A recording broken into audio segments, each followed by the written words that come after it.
પ્રાયોજક છે cancer healer centre, a new beginning. રાજ્યમાં આરટીઓના technical ઇન્સ્પેક્ટરોની હડતાલ સમેટાઈ છે. સરકાર તરફથી માંગણી સંતોષાતા આરટીઓના 700 ટેકનિકલ ઇન્સ્પેક્ટરોએ પોતાની હડતાલ સમેટી છે અને એક સપ્તાહથી ચાલી રહેલી હડતાલનો સુખદ અંત આવ્યો છે. હડતાલ પૂરી થતાં આરટીઓમાં રાબેતા મુજબ કામગીરી શરૂ થશે.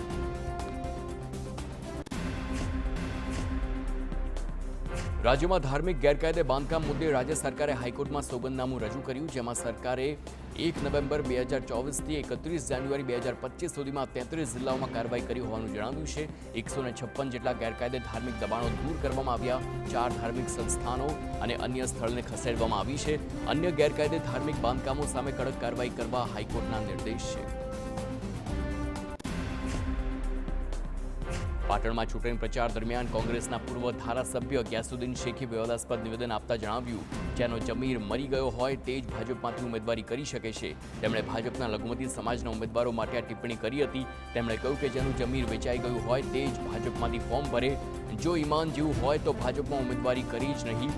કોમી એકતામાં માનતો હોય તો બીજેપીમાં ઉમેદવારી કરે નહીં.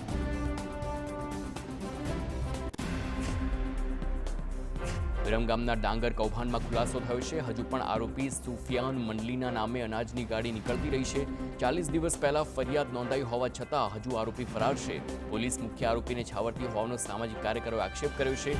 સુફિયાન મંડલીનો સરકારી અનાજના ગોડાઉનમાંથી સસ્તા અનાજની દુકાનો સુધી માલ પહોંચાડવાનો કોન્ટ્રાક્ટ ચાલી રહ્યો હતો.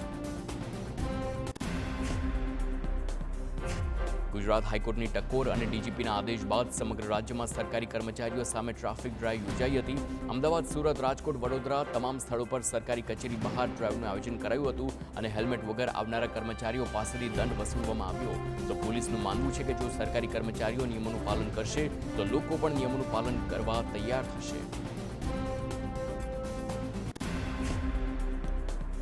રાજ્યમાં હજુ પણ રખડતા ઢોરનો ત્રાસ જોવા મળી રહ્યો છે અને ફરી એકવાર રખડતા ઢોરે નિર્દોષનો જીવ લીધો છે. વડોદરામાં રખડતા ઢોરની અડફેટે એક વૃદ્ધનું મોત નીપજ્યું.